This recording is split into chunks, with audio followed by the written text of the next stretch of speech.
Hello बच्चों, let's see this question. The particle with the restoring force proportional to displacement and resisting force proportional to velocity is subjected to a force F sin omega t.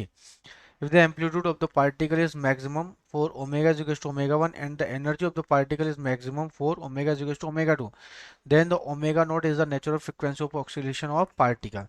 तो बच्चों हमें पता है कि जो energy of the particle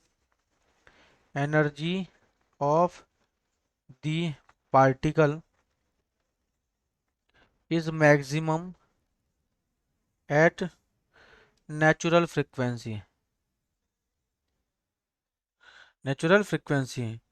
तो इस वजह से रीस्टोरिंग फोर्स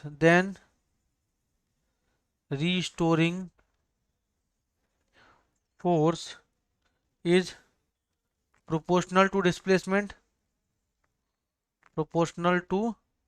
डिस्प्लेसमेंट हमें पता बच्चों है ना। Displacement and resisting force is proportional to velocity and resisting force proportional to velocity.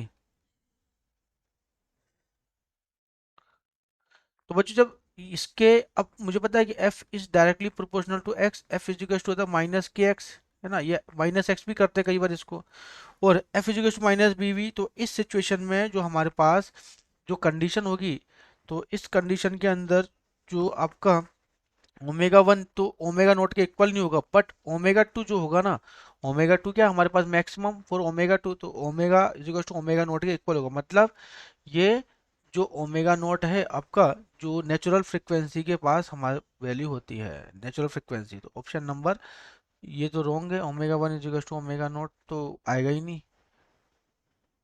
Option number C is over correct answer. Best of luck.